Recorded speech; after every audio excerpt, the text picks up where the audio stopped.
The scream came before the silence, and the silence came before the fire took everything the Duke of Ashworth loved. Julian Ashworth stood at the edge of the royal court hall, his jaw tight, his eyes cold as winter glass.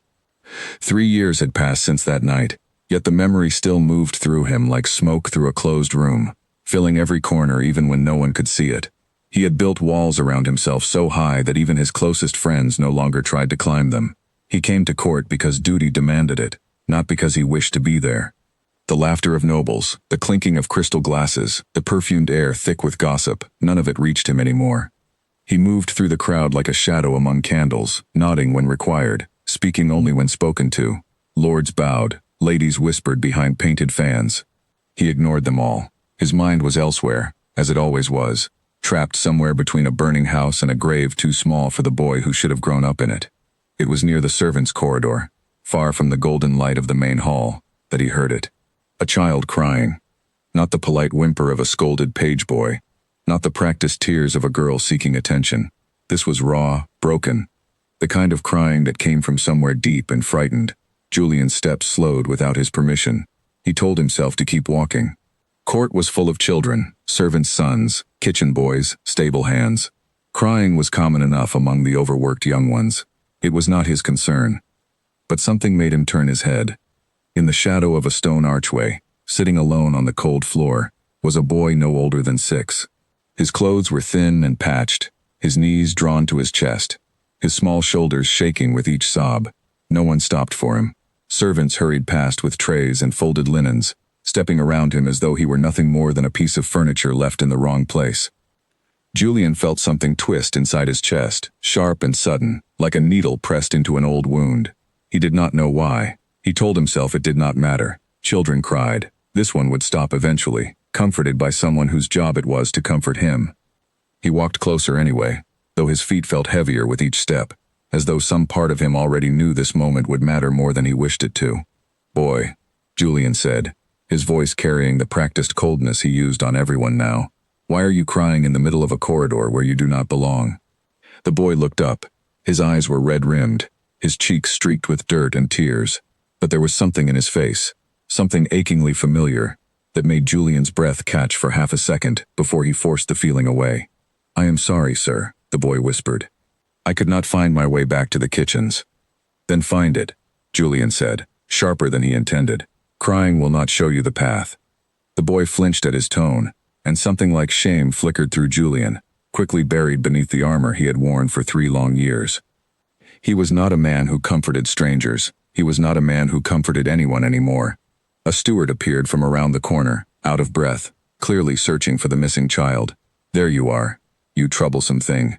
Come now, before Mistress Bell finds you gone and takes it out on both of us."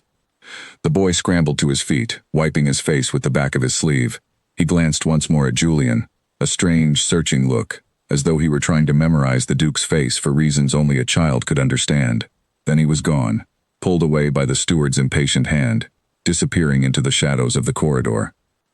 Julian stood there a moment longer than he should have. He told himself the boy meant nothing. Orphans and servant children filled every noble house in the kingdom, forgotten faces in forgotten corners, and he could not carry the weight of every crying child he passed. He had enough weight of his own. He turned and walked back toward the main hall, but the image of the boy's face stayed with him, stubborn and unwelcome, refusing to fade the way most things faded from his carefully guarded mind. That night, at his townhouse near the edge of the city, Julian sat alone in his study long after the servants had gone to bed. A single candle burned on his desk, its flame trembling with every draft that slipped beneath the door. He stared at nothing, his hands folded, his mind circling the same question again and again. Why had that boy's face unsettled him so deeply? He tried to reason it away. Grief made men see ghosts in strangers. He had lost his wife, Eleanor, and his infant son, Thomas, in a fire that swallowed half their country estate 3 years ago. The physician said the boy could not have survived, that the fire had been too fast, too fierce, and that no trace of him had ever been found because there had been nothing left to find. Julian had buried an empty coffin beside his wife's grave, a hollow monument to a child he barely had the chance to know. Since that night, he had seen his son's face in 100 places that made no sense, in the curve of a stranger's cheek, in the color of a passing child's hair, in dreams that woke him gasping, reaching for a boy who was never there. He had learned, painfully, to stop trusting those moments. Grief lied. Grief showed you exactly what you wanted to see, then vanished the instant you reached for it. And yet, the boy's eyes had been a particular shade of gray, pale and clear, the exact color of Eleanor's eyes. It was not proof of anything. Gray eyes were common enough, but it lodged itself in Julian's mind like a splinter beneath skin, small and impossible to ignore. He told himself he would forget it by morning. He told himself many things that night, and none of them proved true. Sleep did not come easily. When it finally did, it brought no peace, only fragments of memory dressed as dreams. He saw Eleanor's face, soft and laughing, the way she used to look before illness and tragedy stole the color from her cheeks. He saw the nursery, warm and golden in candlelight, the small crib by the window, the tiny hand that once wrapped around his finger with a grip far stronger than a newborn should have possessed. He saw fire, orange and hungry, climbing the curtains, and he woke with his heart pounding and his throat raw, as though he had been screaming in his sleep. He did not return to court the following day. He told himself business matters required his attention, that a duke's responsibilities extended far beyond ballrooms and idle conversation. He signed papers he barely read. He met with men whose words slid past him without meaning. His mind kept drifting back to the corridor, to the sound of that boy crying, to the strange pull he could not explain and did not want to examine too closely. By the third day, he told himself he was being foolish. Grief had made him vulnerable to imagined connections before, and he would not let it happen again. He had grieved enough. He had built his walls carefully, brick by brick, precisely so that no stray feeling could slip through and wound him further. But when an invitation arrived for another court gathering, hosted this time by the Queen herself in honor of a foreign dignitary's visit, Julian found himself accepting without fully deciding to. He told his steward it was a matter of political necessity, that his absence would be noted and questioned. He did not tell himself the truth, which was simpler and far more uncomfortable. He wanted to see the boy again. The gathering was grander than the last, filled with foreign lords and glittering jewels, musicians playing in the corner, and servants moving like a well-trained army through the crowd. Julian arrived late, as was his habit now, slipping into the hall with as little notice as possible. He spoke to no one longer than courtesy required. His eyes, though he refused to admit it even to himself, searched the edges of the room, the shadows near the servants' doors, the places where a small boy might be overlooked. He did not see him at first. Hours passed in stiff conversation and forced smiles. Julian began to think the boy had been reassigned, perhaps sent to another household, perhaps simply a passing servant child he would never encounter again. The thought brought an unexpected ache, sharper than he wished to admit. Then, near the kitchens, past a heavy oak door left slightly ajar, he heard it again. Not crying this time, but a voice, small and clear, humming a tune. Julian froze mid-step. The tune was simple, a lullaby, nothing remarkable in itself, except that Eleanor used to hum that very same melody, night after night, rocking their son to sleep in the nursery that no longer existed. Julian's heart pounded against his ribs like something trying to break free. He told himself it was coincidence. Lullabies were shared across households, passed from nursemaid to nursemaid, common enough that any child might know one. But his feet carried him toward the door before his mind had finished arguing with itself. He pushed it open just enough to see inside. The boy sat on an overturned crate, polishing a row of silver spoons far too large for his small hands, humming quietly to himself as he worked. He looked up when the door creaked, startled, his humming stopping instantly as though caught doing something forbidden. "Forgive me, sir," the boy said quickly, setting down the spoon he held. "I did not mean to disturb anyone." Julian did not answer at first. He simply looked at him, searching for something he could not name, something that made his chest tighten with a feeling he had not allowed himself in 3 long years. Hope, perhaps, or the beginning of it, fragile and unwelcome. "What is your name?" Julian asked finally, his voice quieter than before. "Elias, sir," the boy answered, straightening slightly, as though remembering his manners. "They call me Elias." The name meant nothing on its own. Julian had not chosen a name for his son before the fire took him. Eleanor had wanted the honor for herself, a private joy she never had the chance to reveal.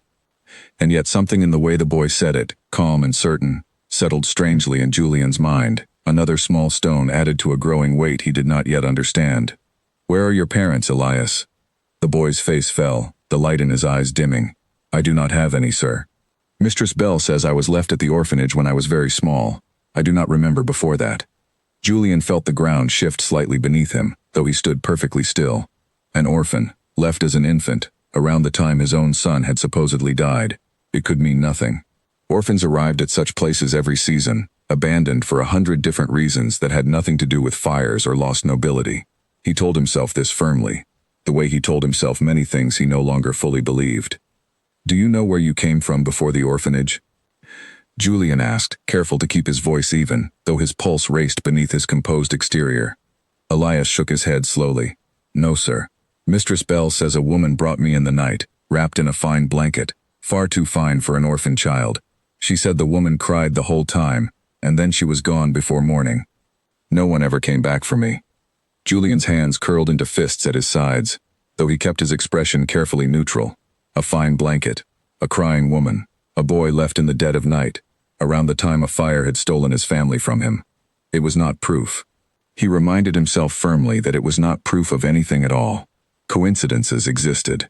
Grief created patterns where none belonged, wove connections from threads too thin to hold real weight. He had learned this lesson painfully before, chasing shadows that dissolved the moment he reached for them. And yet he could not make himself walk away. "Elias," he said slowly, "would you like to earn a coin by answering a few more questions for me?" The boy's eyes widened slightly, surprised by the offer, then nodded eagerly. Julian crouched down, bringing himself to the boy's level, something he had not done for any child since before the fire. Up close, the resemblance struck him even harder, the shape of the jaw, the particular arch of the eyebrows, small details that could have belonged to 100 different children and yet felt, in that moment, unbearably specific. Before Julian could ask another question, the door swung open fully, and a stern-faced steward stepped inside, her expression immediately sharpening at the sight of the Duke crouched beside a servant child. "Your Grace," she said quickly, bowing low, clearly flustered. "Forgive the intrusion. Has the boy caused some trouble?" "No trouble," Julian said, rising slowly, his voice returning to its usual cold composure, though something inside him rebelled against the shift. "I was simply asking about the kitchen's operations." The steward did not look entirely convinced, but she said nothing further, gesturing for Elias to return to his duties. The boy cast one last glance toward Julian before disappearing deeper into the kitchen, leaving the Duke standing alone in the doorway, his mind spinning with questions he was not yet ready to voice aloud. He left the gathering shortly after, his excuses vague and hurried, drawing more than a few curious glances from the nobles he passed. He did not care. His mind was elsewhere, circling the same impossible thought over and over, refusing to let him rest. That night, back in his study, Julian sat with a single sheet of parchment before him, a quill hovering above it without touching the page. He wanted to write to the orphanage directly, to demand records, to uncover every detail about the night Elias had arrived, but something held him back, a fear so old and deep he barely recognized it as fear at all. If he pursued this and found nothing, he would lose the fragile hope that had begun to bloom in his chest for the first time in 3 years. And if he pursued it and found something impossible to bear, some truth even darker than the grief he already carried, he did not know if he could survive it. But not knowing, he realized as the candle burned low and the night stretched on, was far worse than either possibility. He had spent 3 years living inside a silence built from unanswered questions. He could not spend a lifetime doing the same. He dipped the quill at last and began to write, his hand steadier than his heart, setting into motion a search that would soon unravel secrets he never imagined were waiting for him, hidden just beneath the surface of a life he thought he understood completely. Outside his window, the city slept on, unaware that somewhere within its walls, a small boy with gray eyes and a familiar lullaby had just changed the course of a grieving Duke's life forever. The letter Julian sent to the orphanage went unanswered for 6 long days, and each day stretched longer than the one before it. He threw himself into estate matters, into meetings with his solicitor, into anything that might keep his mind from circling back to gray eyes and a familiar lullaby. None of it worked. By the 4th day, he found himself standing outside the orphanage gates at dawn, unable to wait any longer for a written reply that might never come. The building was old, its stone walls darkened with soot and age, its windows narrow and unwelcoming. A modest sign hung above the entrance, the paint faded from years of weather. Julian stood before it a long moment, gathering the composure he had spent years perfecting, before finally stepping through the iron gate. A woman answered his knock, older, with sharp eyes and a guarded expression that softened only slightly when she recognized the fine cut of his coat and the crest stitched into his collar. This was Mistress Bell, the same woman Elias had mentioned, the one who ran the orphanage with a firm hand and little patience for nonsense. "Your Grace," she said, bowing stiffly, "I received your letter only this morning. I had not yet found time to reply." "I would prefer to speak in person," Julian said, his voice carefully controlled despite the urgency thrumming beneath his ribs. "About a boy in your care, Elias." Something flickered across Mistress Bell's face, quick and difficult to read, before she gestured him inside. The orphanage smelled of boiled porridge and old wood, the sound of children's voices drifting faintly from somewhere deeper within the building. She led him to a small office cluttered with ledgers and led him to a chair he did not sit in. "What is your interest in the boy, Your Grace?" she asked carefully. Julian considered his answer for a long moment. He was not a man accustomed to revealing his private thoughts, least of all to strangers, but something in her sharp, watchful gaze told him half-truths would not serve him here. "I believe he may be connected to my family," Julian said finally. "I need to know everything about how he came to be in your care."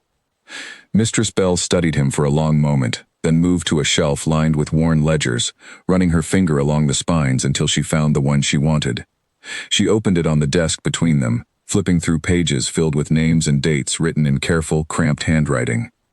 "He arrived nearly 3 years ago," she said, tracing a line with her finger. "In the middle of the night, brought by a woman who refused to give her name. She was distressed, weeping, clearly frightened of something or someone. She left before dawn, and we never saw her again." "Do you remember what she looked like?" Julian asked, leaning forward despite himself. "Middle-aged, plain in dress, though the child's blanket was finer than anything I had seen brought to us before or since. Fine wool, embroidered at the corner with an initial I did not recognize." Mistress Bell paused, watching Julian's face carefully. An initial that matched no family name common to this city. Julian's throat tightened. "What was the initial?" "An E, Your Grace. Stitched in silver thread. Eleanor." Julian's chest constricted so sharply he nearly lost his composure entirely, a rare crack in the careful mask he wore before the world. Eleanor had embroidered small tokens for their son before his birth, gifts made with her own hands during the long months of waiting. He remembered watching her work by candlelight, her fingers quick and careful, humming that same lullaby under her breath. "Do you still have the blanket?" Julian asked, his voice barely steady. Mistress Bell hesitated, then nodded slowly. "It is kept in storage. We do not often return such items, but given your position, I see no harm in showing it to you." She left the room briefly, returning with a small wooden box, worn at the corners. Inside, folded carefully, was a square of pale blue wool, softened by years but still bearing the faint outline of embroidered stitching in one corner. Julian's hands trembled as he lifted it, running his thumb over the silver thread that spelled out a single letter. It was Eleanor's work.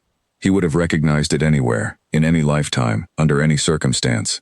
The careful, looping stitch, the particular shade of thread she favored, the small flower she always added beside her initials as a private signature only he had known to look for. It was there, tucked into the corner where few would ever think to search. "This blanket belonged to my wife," Julian said quietly, his voice rough with an emotion he could not fully contain. "She made it for our son before he was born." Mistress Bell's expression shifted, understanding dawning slowly across her sharp features. "Your Grace, are you saying the boy in our care may be your missing heir?" "I do not know," Julian admitted, and the admission cost him more than he expected. "But I intend to find out, whatever the truth may be." He asked to see Elias immediately, and Mistress Bell led him through the narrow halls of the orphanage to a small courtyard, where several children were engaged in quiet chores, sweeping stone and folding linens under the watchful eye of an elderly caretaker. Elias knelt near the far wall, arranging firewood into a neat stack, his small hands quick despite the weight of the logs.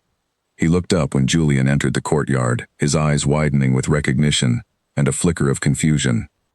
"Elias," Julian said, crouching down to meet the boy's eyes once more, "I would like to ask you something important, and I need you to think very carefully before you answer." The boy nodded solemnly, setting down the log in his hands. "Do you remember anything from before you came here? Even the smallest detail, a sound, a smell, a face?" Elias's brow furrowed in concentration, his young mind clearly straining against memories too faint and fragmented to grasp fully. "I remember fire," he said slowly, "and someone singing to me. A woman. I do not remember her face, only her voice." Julian's breath caught. "Do you remember the song she sang?"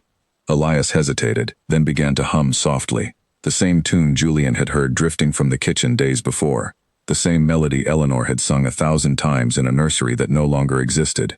Tears burned unexpectedly behind Julian's eyes, a sensation so unfamiliar after years of careful numbness that it frightened him nearly as much as it moved him.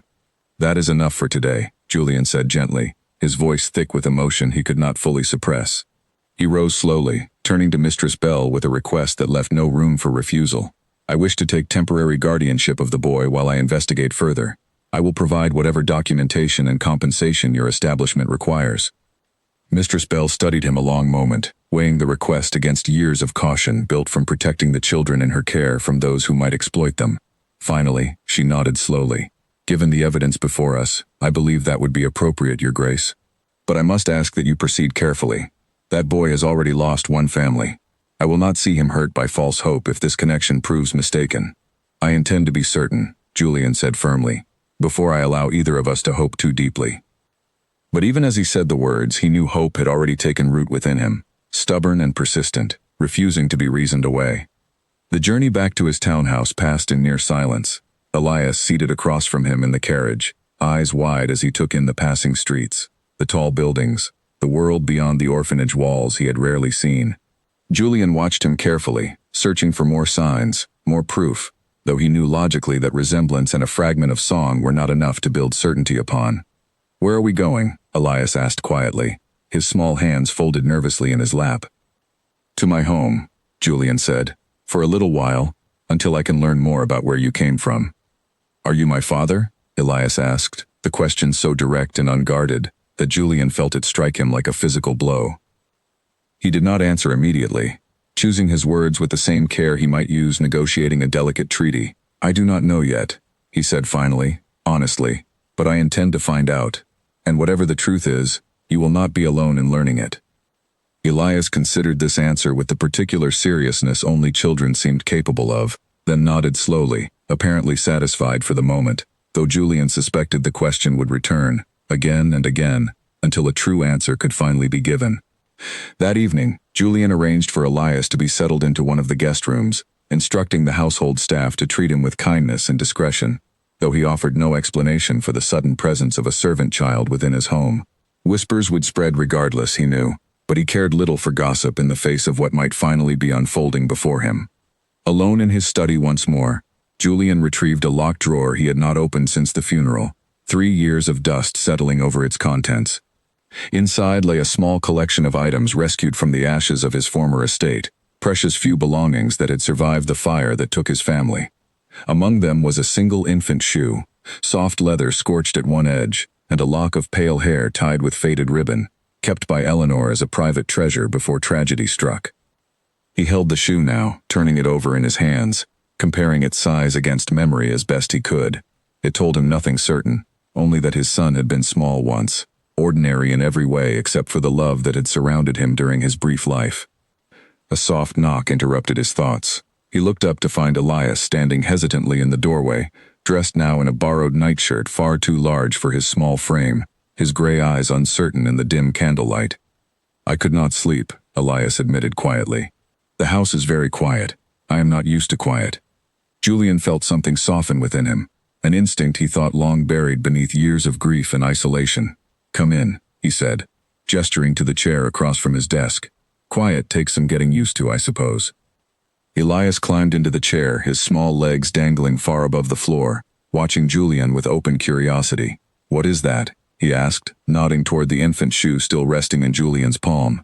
"It belonged to someone very important to me," Julian said carefully. "A little boy I lost, a long time ago." "I am sorry," Elias said, with a sincerity that struck Julian more deeply than any adult condolence ever had. "Losing someone is very sad. I do not remember my mother, but sometimes I still feel sad about her anyway." Julian studied the boy for a long moment, something unspoken passing between them, a shared understanding built from loss neither fully comprehended yet both carried nonetheless. "Perhaps," Julian said slowly, "we might help each other feel less alone, while we search for the truth together." Elias smiled then, small and genuine, the first true smile Julian had seen from him, and something inside the Duke's carefully guarded heart shifted permanently, a crack forming in walls he had spent 3 years reinforcing against exactly this kind of vulnerability. Neither of them slept easily that night, though though for the first time in 3 years, Julian's restlessness carried something other than grief within it. It carried the fragile, terrifying shape of hope, and beneath that hope, the growing certainty that the truth he sought would not be simple, and would not come without cost.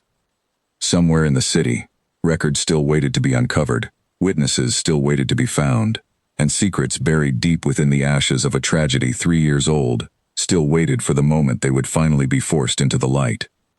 The following weeks passed in a strange rhythm neither Julian nor Elias had experienced before, a slow, careful building of trust between a grieving man and a boy who had never known permanence.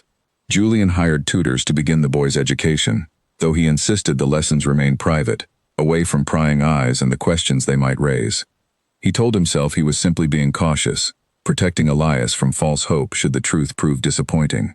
But privately, he knew he was protecting himself as much as the child.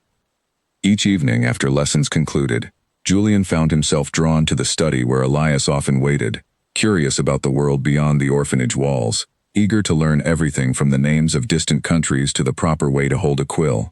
Julian had forgotten, somewhere along the lonely path of his grief, how quickly a child's curiosity could fill a silent house with warmth. But questions remained unanswered, and Julian could not rest until he uncovered the truth behind the mysterious woman who had left Elias at the orphanage 3 years ago. He hired a discreet investigator, a former soldier named Gareth Holt, known throughout the city for his ability to trace even the faintest of trails. Julian gave him everything he knew, the description from Mistress Bell, the embroidered blanket, the approximate date that matched too closely with the fire to be coincidence. Gareth worked quietly for nearly 2 weeks before returning with news that set Julian's pulse racing. A woman matching the description had been seen boarding a coach bound for a small coastal village 3 days after the fire, traveling under a false name, paying in coin rather than credit, clearly attempting to avoid notice. The trail had gone cold there, the village too small and remote to yield further information without a direct search. "I want to go there myself," Julian said immediately, already reaching for his coat. "Your Grace," Gareth said carefully, "if this woman is connected to the fire, she may have reasons to fear discovery.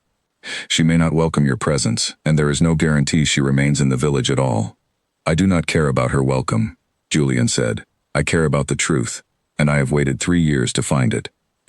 The journey to the coastal village took 2 full days by carriage, Julian's mind restless the entire way, cycling through every possible explanation for what he might discover. Perhaps the woman had simply been a servant fleeing an unrelated scandal, her presence near the fire nothing more than tragic coincidence. Perhaps she held answers that would shatter the fragile hope he had allowed himself to build around Elias. He left Elias in the care of his most trusted housekeeper, promising to return within the week, though the boy's uncertain expression as the carriage pulled away lingered in Julian's mind throughout the journey. The village itself was small and weathered, salt air thick with the smell of fish and brine, narrow streets winding between modest cottages that had clearly weathered many storms. Gareth led Julian to a small house near the edge of the settlement, its windows shuttered despite the mild afternoon, its garden overgrown with neglect. Julian knocked firmly, his heart pounding with an intensity he had not felt in years.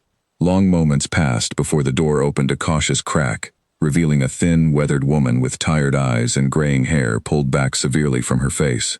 Recognition and fear flickered across her features the instant she saw Julian's noble bearing, and she attempted to close the door immediately.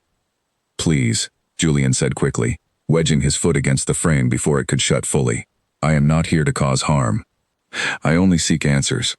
The woman hesitated, her hands trembling visibly against the door. "I do not know what you speak of," she said, though her voice betrayed the lie immediately. "I believe you knew my wife," Julian said carefully. "I believe you carried our son from a burning house 3 years ago and left him at an orphanage rather than see him harmed by whatever threat forced you to flee."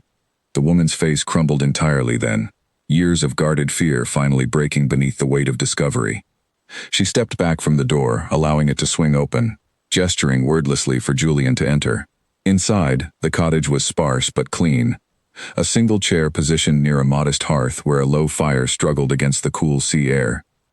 "My name is Margaret Hale," the woman said finally, sinking into the chair as though her legs could no longer support the weight of her secret. "I served as your son's nurse in the months before the fire, Your Grace.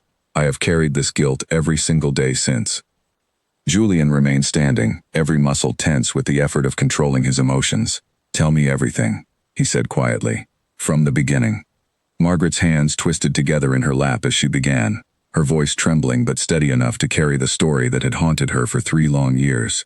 In the weeks before the fire, I overheard conversations I was never meant to hear. Men visiting your estate under false pretenses, speaking in low voices about matters far beyond my understanding, though I understood enough to know your family was in danger. What kind of danger? Julian demanded, his composure fraying at the edges. Political enemies, Your Grace. Men who believed your family's influence threatened their ambitions. I did not know the full scope of their plans, only that your son's safety had been mentioned specifically, that some among them believed removing your heir would weaken your family's standing beyond recovery. Julian's blood ran cold. Why did you not come to me directly? Why not warn me? I tried, Margaret said, tears beginning to fall freely now. I attempted to speak with you twice, but you were occupied with matters of state, and I feared appearing hysterical without proof. On the night of the fire, I heard movement in the halls that should not have been there, smelled smoke before any alarm was raised. I did not believe it was accidental, Your Grace. I believed it was set deliberately, to eliminate your heir while appearing to be a tragic accident. The room seemed to spin around Julian as the weight of her words settled over him. He had spent 3 years believing the fire a terrible accident, a cruel twist of fate that had stolen his family without reason or purpose. The possibility that it had been deliberate, an act of calculated violence against his infant son, struck him with a force he had not prepared himself to withstand. I took the child from his nursery the moment I smelled smoke, Margaret continued, her voice breaking. I could not reach your wife's chambers in time. The flames had already spread too far in that direction, and by the time I tried, the smoke had grown too thick to breathe. I am so sorry, Your Grace. I have carried that failure every day since. Julian closed his eyes briefly, forcing himself to remain steady despite the grief threatening to overwhelm him entirely. You saved my son, he said finally. Whatever else happened that night, you saved him. Why did you not bring him to me afterward? I feared whoever set the fire would return to finish what they started. Once they learned the child had survived, Margaret said. I did not know who among your household or associates might be involved. I could trust no one, not even you, Your Grace. Forgive me for admitting it. I fled with the child, intending to find safe passage to you once I understood the danger fully. But fear consumed me more thoroughly than I expected. Weeks became months. I told myself I would return once I found proof of who was responsible, but the longer I waited, the more impossible returning seemed. So you left him, Julian said, the words heavy with a grief that had transformed, somewhere in the telling, into something closer to anger. I left him somewhere safe, Margaret said, meeting his eyes despite her visible fear. Somewhere he would be cared for, fed, protected from the streets, until I found the courage to make things right. I have regretted that choice every day since. Your Grace, I have no excuse worthy of the pain I caused you both. Julian paced the small room, his mind racing through the implications of everything Margaret had revealed. If the fire had truly been deliberate, if enemies had targeted his family with calculated violence, then the danger might not have ended 3 years ago. Whoever had set that fire believed his son dead. If they learned otherwise, if word spread that his heir had survived and been found, the danger Margaret had fled from might return with renewed purpose. Do you know who was responsible? Julian asked finally, forcing his voice into something resembling calm. I overheard names, though I cannot be certain of their full involvement, Margaret said. Lord Aldrich Vane was mentioned most frequently, along with a man named Corwin Blake, though I believe Blake acted merely as an intermediary for interests beyond his own ambition. I do not know who commanded them, only that powerful people wanted your family's influence diminished. Julian recognized both names immediately. Aldrich Vane had long harbored resentment toward the Ashworth family, their political rivalry stretching back generations, though Julian had never imagined the man capable of such calculated violence. Corwin Blake he knew less well, a minor lord with ambitions far exceeding his modest holdings, precisely the kind of man who might align himself with more powerful interests for personal gain. I need you to testify to what you know, Julian said, formally, before witnesses who can verify your account. Fear flashed across Margaret's face immediately. Your Grace, if Vane learns I have spoken against him, my life would be forfeit. I have hidden here for 3 years specifically to avoid that danger. I will ensure your protection, Julian said firmly, but I cannot allow the men responsible for my family's tragedy to continue unpunished, nor can I allow my son to live under a threat that remains unresolved. If they learn Elias survived, they may attempt to finish what they started 3 years ago. The mention of the boy's name, spoken with such evident tenderness, seemed to soften something within Margaret's guarded expression. He survived then, she said quietly, more to herself than to Julian. All these years, I have wondered whether I made the right choice, whether he grew up safely or suffered for my cowardice. He is safe, Julian said, and remarkably resilient, despite everything. But he deserves to grow up without the shadow of hidden enemies hanging over his future. I need your help to ensure that becomes possible. Margaret was quiet for a long moment, visibly wrestling with fear built from years of hiding, before finally nodding slowly. I will testify, Your Grace, on one condition. I ask for your protection not only for myself, but the chance to see the boy again, to know that he is truly well, before I face whatever consequences my testimony might bring. You have my word, Julian said, extending his hand to help her rise from the chair. Both of you have suffered enough because of choices made by men who valued power over decency. That ends now. The journey back to the city passed with Margaret seated nervously across from Julian, her eyes constantly scanning the passing landscape as though danger might emerge from any shadow. Julian's mind, meanwhile, turned over the revelation that his family's tragedy had been no accident, but a calculated act of violence orchestrated by men who believed themselves untouchable. He thought of Elias, waiting patiently at home, unaware that his very existence now threatened powerful men who had once believed him dead. He thought of Eleanor, whose death might not have been the cruel accident of fate he had spent 3 years mourning, but rather a deliberate act stolen from her by men seeking political advantage. The grief he had carried for 3 years remained, unchanged in its depth, but now it carried something new alongside it, something sharper and more purposeful. Where once he had only mourned, now he intended to seek justice, for Eleanor, for the 3 lost years, and most urgently, for the safety of the son he had only just begun to know.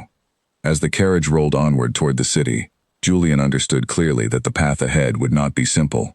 Confronting men as powerful as Lord Vane carried significant risk, both to himself and to those he now sought to protect. But he had spent 3 years frozen in grief, allowing enemies to believe their cruelty had succeeded completely. That era of stillness, he decided firmly, watching the coastline fade behind them, had finally come to an end. Elias ran to meet the carriage the moment it rolled into the courtyard, his small face lighting up with a relief that struck Julian deeply, a reminder of how quickly the boy had come to depend on his presence. Julian knelt to meet him, and for a brief moment, all thoughts of conspiracy and danger faded, replaced entirely by the simple warmth of a child's embrace. You came back, Elias said, his voice muffled against Julian's shoulder. I told you I would, Julian answered, surprised by the steadiness of his own voice, despite the storm of emotion churning beneath it.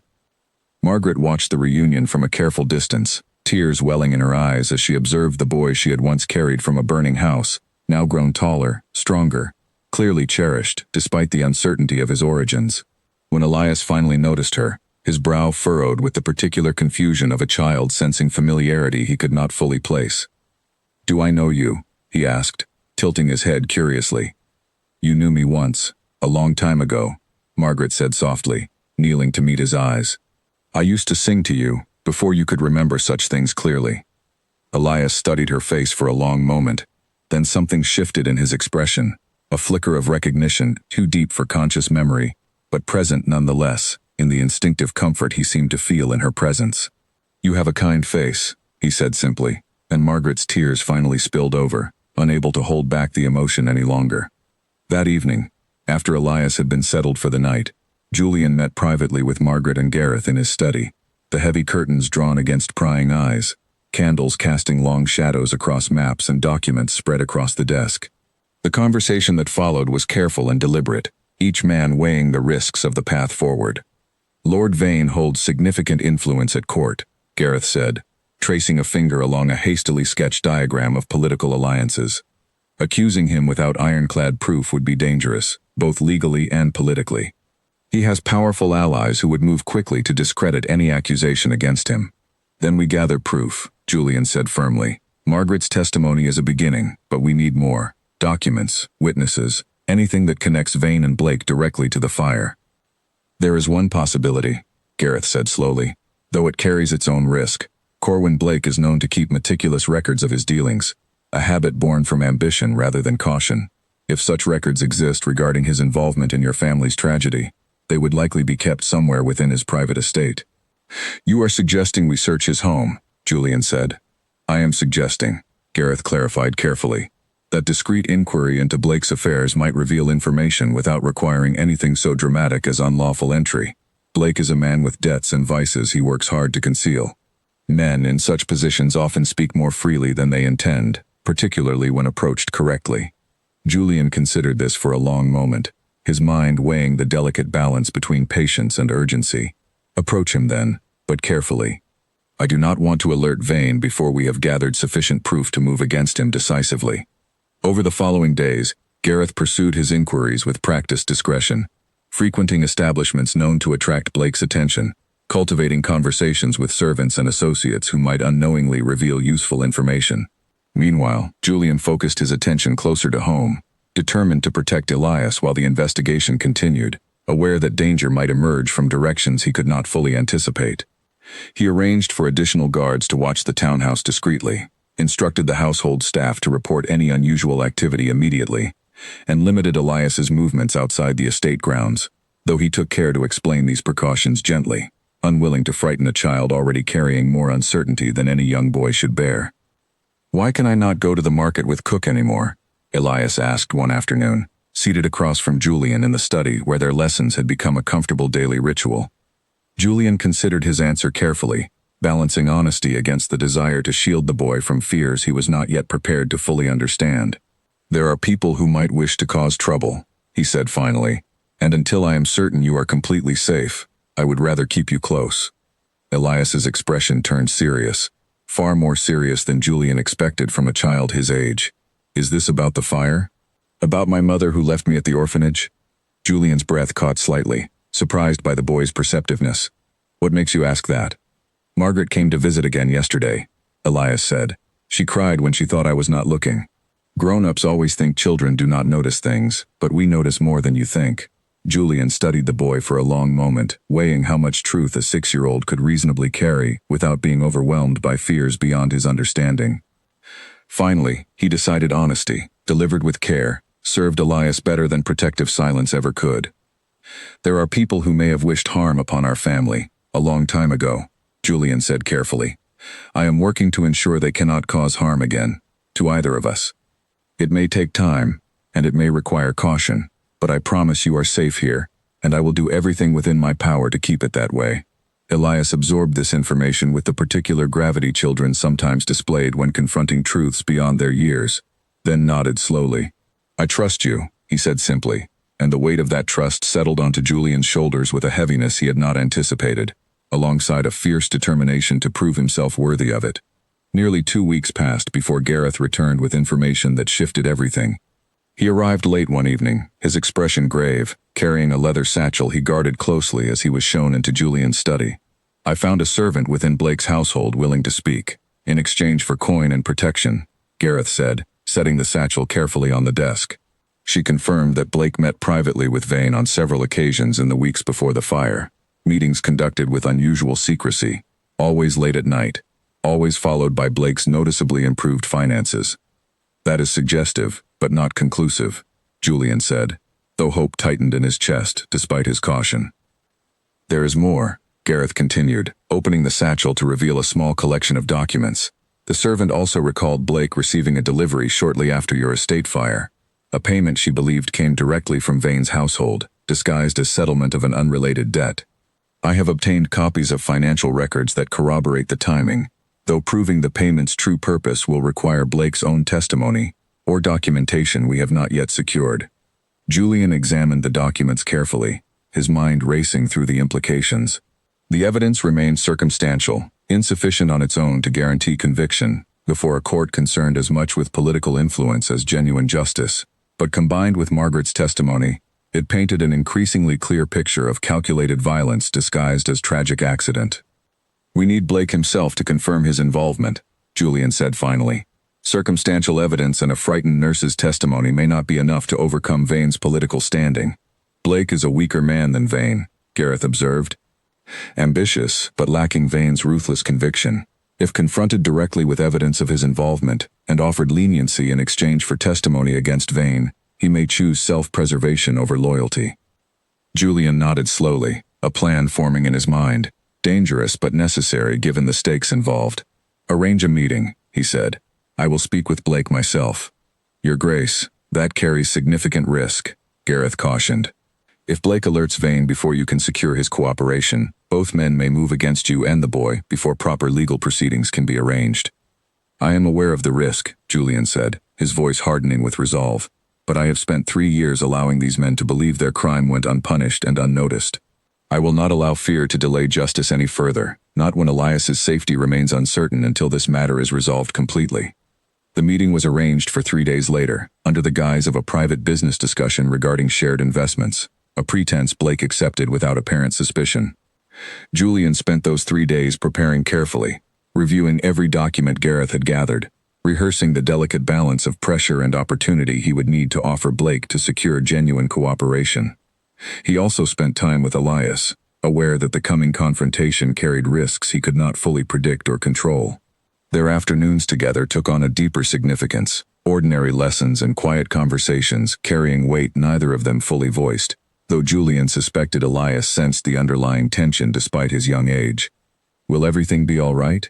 Elias asked one evening, as Julian tucked him into bed, a nightly ritual that had become unexpectedly precious to a man who had believed such simple joys lost to him forever. "I intend to make certain of it," Julian said, smoothing the blanket carefully, the same gesture Eleanor once used with an infant who had grown, against all odds, into the remarkable boy before him now. "I am not afraid," Elias said, with the particular bravery children sometimes displayed, uncertain whether it reflected genuine courage or simple trust in an adult's ability to protect them from harm. "You will not let anything bad happen." "I know it," Julian smiled, though the expression carried more weight than warmth. "I will do everything within my power," he said honestly, unwilling to promise certainties he could not guarantee. "That, I can promise you completely." As the day of the meeting with Blake approached, Julian felt the familiar walls he had built around his heart continuing to crumble, replaced not by vulnerability alone, but by a fierce, protective purpose he had not experienced in the 3 long years since tragedy first struck his family. Whatever dangers lay ahead, he intended to face them not as a grieving man alone, but as a father determined to secure a future for the son fate had unexpectedly returned to him. The confrontation with Corwin Blake would test every ounce of composure and strategy Julian possessed, but as he reviewed his preparations one final time on the eve of their meeting, he found himself steadier than he had felt in years, anchored by a purpose far more powerful than grief had ever been. Corwin Blake's estate sat on the outskirts of the city, smaller and less grand than the townhouses of more established nobility, a fact that seemed to gnaw constantly at the man's evident ambition. Julian arrived precisely on time, his expression carefully arranged into the polite neutrality he had perfected over years of political maneuvering, giving no indication of the true purpose behind his visit. Blake received him in a modest study, offering wine that Julian declined with practiced courtesy. The man was younger than Julian expected, perhaps 30 years old, with restless eyes that seemed to calculate advantage in every exchange, however small. "Your Grace," Blake said, gesturing to a chair, "I confess some surprise at your interest in discussing investments together. Our circles rarely overlap." "Circumstances change," Julian said smoothly, settling into the offered seat. "I find myself reconsidering certain partnerships, particularly those involving discretion and mutual benefit." They spoke for a time about unremarkable matters, trade routes and shipping interests, Julian carefully building an atmosphere of comfortable rapport before shifting the conversation toward its true purpose. He watched Blake closely throughout, noting the subtle tells of a man unaccustomed to scrutiny at this level, the slight tension in his shoulders, the way his eyes flickered toward the door whenever the conversation paused too long. "I understand you have experience with discreet arrangements," Julian said finally, choosing his words carefully, "particularly regarding matters best kept away from public record." Blake's expression shifted, wariness creeping into his previously relaxed demeanor. "I am not certain what you mean, Your Grace." "I believe you do," Julian said, his voice hardening slightly as he withdrew a folded document from his coat, sliding it across the desk between them. "This is a record of payment received into your accounts 3 years ago, shortly after a fire destroyed my family estate. The timing, I think you would agree, is difficult to dismiss as coincidence."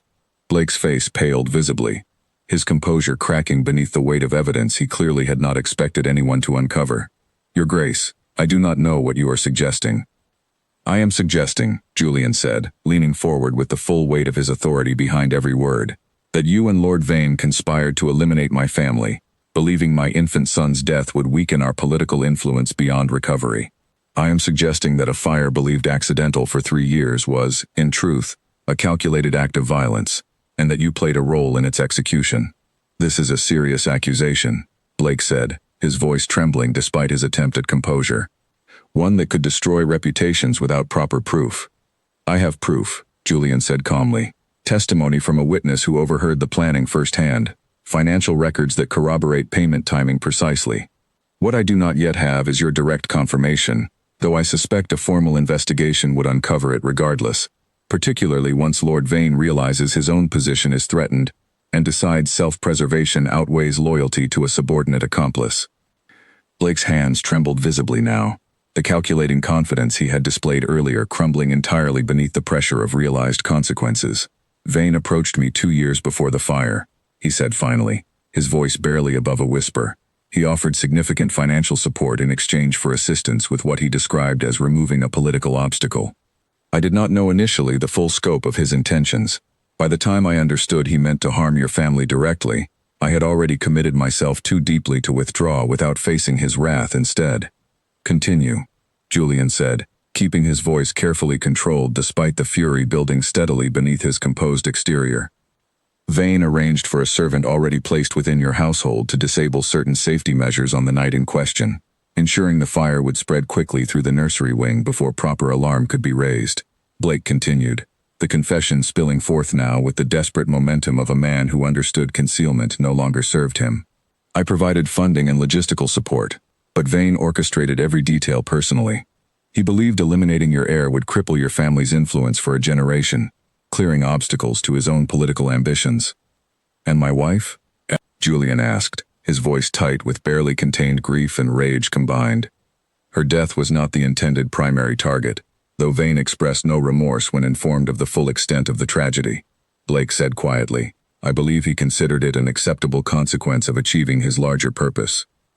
Julian sat in silence for a long moment, absorbing the full weight of confirmation he had both sought and dreaded in equal measure. The fire that stole his wife and, he had believed, his son as well, had been no accident of fate, but a calculated murder disguised through careful planning and political influence. You will provide formal testimony, Julian said finally, his voice steady despite the storm raging within him, detailed, complete, and sworn before proper authorities. In exchange, I will ensure your cooperation is considered favorably when determining consequences for your role in this conspiracy.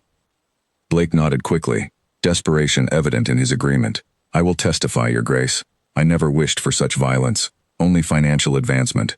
I understand now the cost of that ambition. Understanding comes too late for my wife, Julian said coldly, rising from his chair. But it may yet serve justice, if you honor this agreement fully.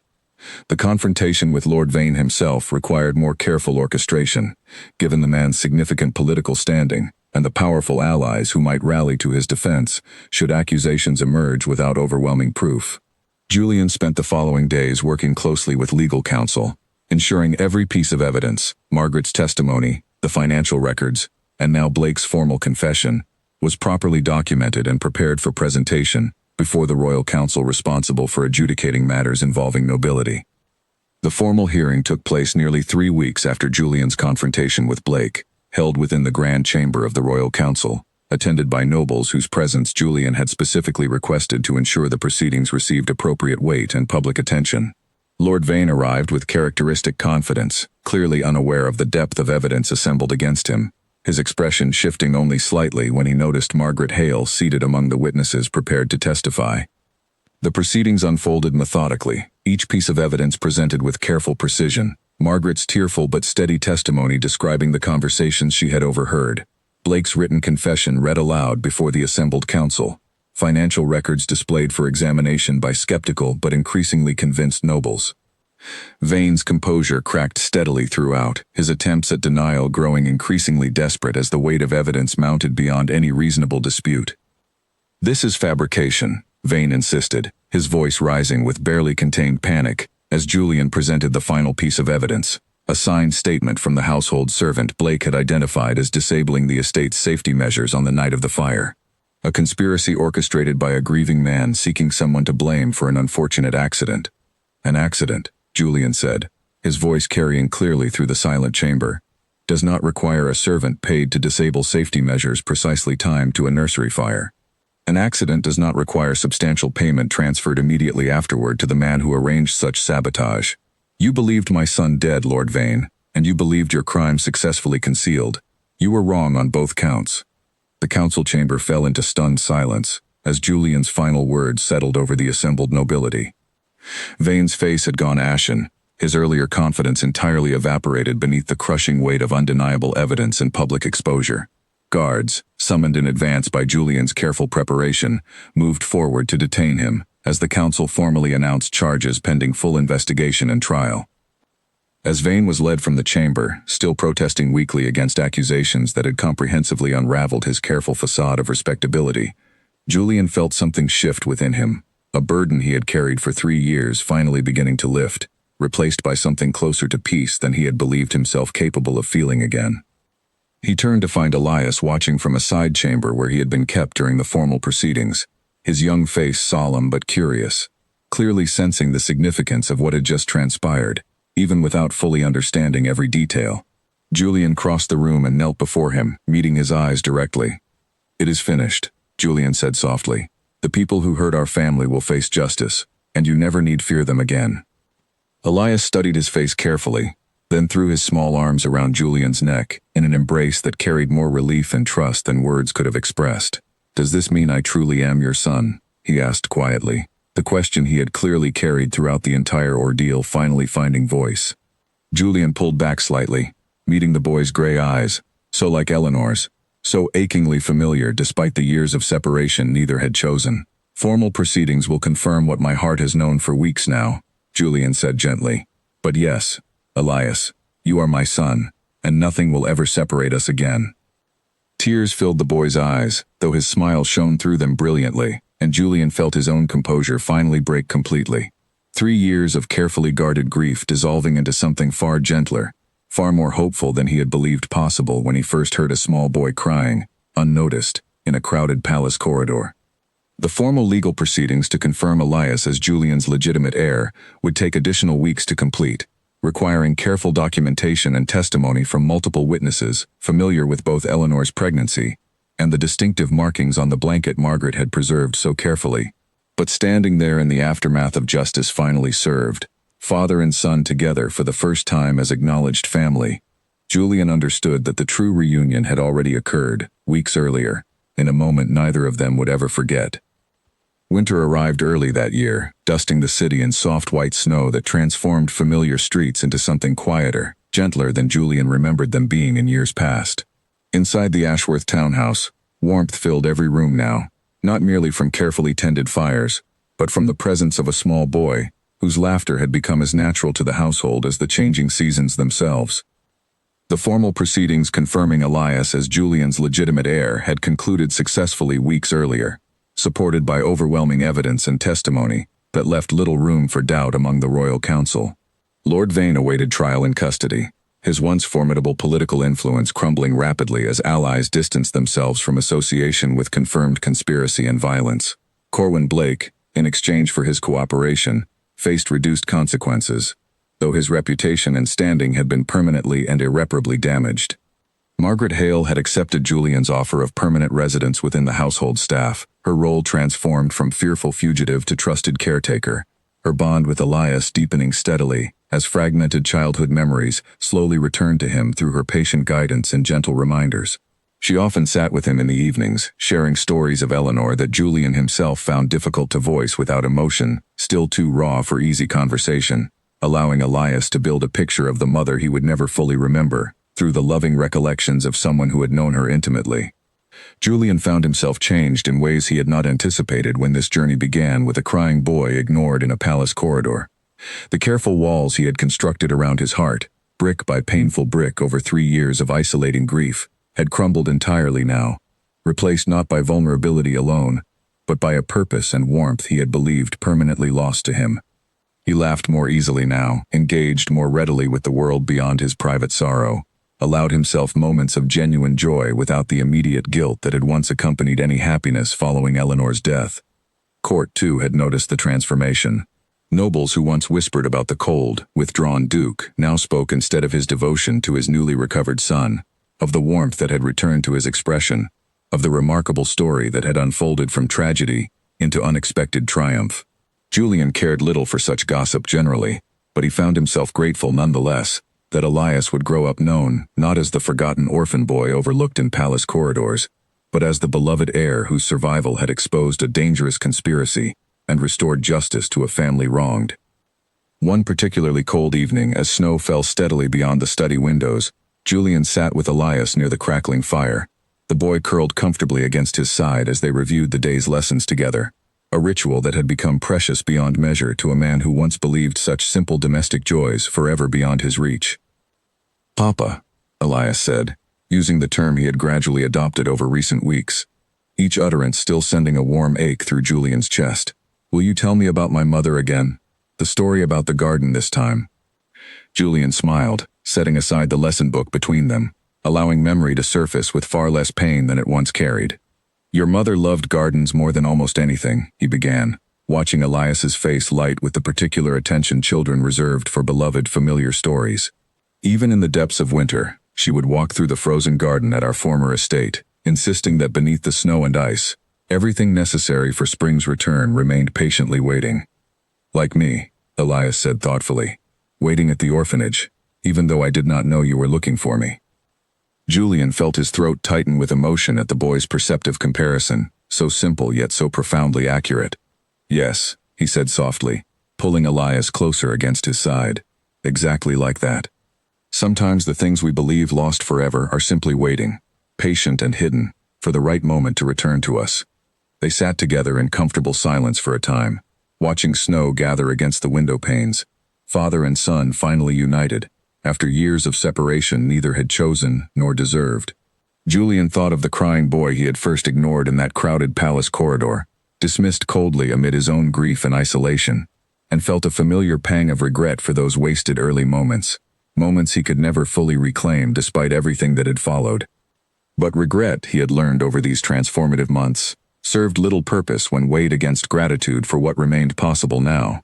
He had found his son. He had exposed the truth behind Eleanor's murder and secured justice, however incomplete it might feel against the magnitude of their loss. He had rebuilt, from ashes both literal and metaphorical, a family capable of warmth and laughter once again. "Papa," Elias said quietly, breaking the comfortable silence, "I am glad you found me that day, even though you seemed very cross at first." Julian laughed softly, the sound still somewhat unfamiliar after years of careful restraint, but growing more natural with each passing week. "I was not cross with you," he said gently. "I was cross with the world, for reasons that had nothing to do with you at all. I am deeply grateful, more than words can properly express, that something within me recognized what truly mattered before it was too late." "What made you notice me?" Elias asked, tilting his head curiously. There were probably many crying children at court that day. Julian considered the question seriously, wanting to offer an answer worthy of its significance. "I believe," he said finally, "that love finds ways to recognize itself, even when we do not fully understand what we are seeing. Something in my heart knew you before my mind could properly explain why, and I am endlessly thankful I chose, eventually, to listen to that quiet recognition, rather than dismiss it entirely." Elias seemed satisfied with this answer, nestling more comfortably against Julian's side as the fire crackled softly before them, casting warm light across a study that had transformed, over recent months, from a lonely refuge of grief into a genuine home filled with love, laughter, and the promise of a future neither father nor son had believed possible when their paths first crossed in that crowded, indifferent palace corridor. Outside, snow continued falling steadily across the city, blanketing streets and rooftops in peaceful white silence, while inside the Ashworth townhouse, warmth and healing continued their steady, patient work, transforming tragedy into triumph, loss into reunion, and two broken hearts into a family capable, finally, of moving forward together, into whatever future awaited them, secure at last in the knowledge that they belonged, fully and completely, to one another.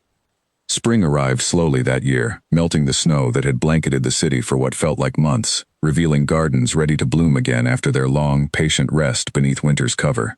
Julian stood at the window of his study one bright morning, watching Elias run across the courtyard below, chasing a small dog the boy had recently adopted from a litter born to one of the estate's working animals, his laughter carrying clearly through the open window. So much had changed in the months since that first encounter in the palace corridor. Lord Vane's trial had concluded weeks earlier, the overwhelming evidence Julian had assembled leaving the council no choice but to convict him fully, stripping him of title and holdings, ensuring he would never again hold power capable of threatening innocent families for political advantage. Corwin Blake, having cooperated fully with the investigation, faced lesser consequences, though his standing among nobility remained permanently diminished, a fitting outcome for ambition that had once valued advancement over basic human decency. Margaret Hale had found genuine peace within the Ashworth household, her guilt gradually easing as she watched Elias flourish under Julian's devoted care, her own role transforming from fearful fugitive into beloved member of an extended family, built from tragedy, but sustained through genuine love. She often walked with Elias through the gardens now beginning to bloom, sharing stories of Eleanor that grew easier to tell with each passing season, ensuring the boy would always carry some connection to the mother fate had denied him the chance to properly know. Julian had rebuilt more than his family during these transformative months. He had rebuilt himself, piece by careful piece, discovering capacities for warmth and joy he had believed permanently destroyed alongside his former estate 3 years earlier. Court had noticed the change entirely, whispers of the cold, withdrawn duke replaced now by admiration for a father whose devotion to his recovered son had become something of a legend among the nobility, inspiring other families to examine their own treatment of children too easily overlooked or dismissed. The palace itself had changed policies following the scandal, implementing new protections for servant children and orphans working within royal grounds, ensuring no crying child would again go unnoticed or unaided within those grand, often indifferent halls. Julian had personally advocated for these reforms, unwilling to allow his own painful journey toward reunion with his son to remain merely a private triumph when it could serve broader purpose in protecting other vulnerable children from similar neglect. "Papa," Elias called from the courtyard below, spotting Julian at the window. "Come outside." Bramble found something interesting near the garden wall. Julian smiled, setting aside the correspondence he had been reviewing, descending quickly to join his son in the pleasant spring morning. Bramble, the small dog Elias had named with characteristic enthusiasm, bounded excitedly around a patch of newly blooming flowers near the garden's stone wall, tail wagging furiously as Elias knelt to investigate whatever had captured the animal's attention. "Look, Papa," Elias said as Julian approached, pointing toward a cluster of pale blue flowers pushing through the soil near the wall's base. "These match the blanket Margaret showed me, the one from when I was a baby."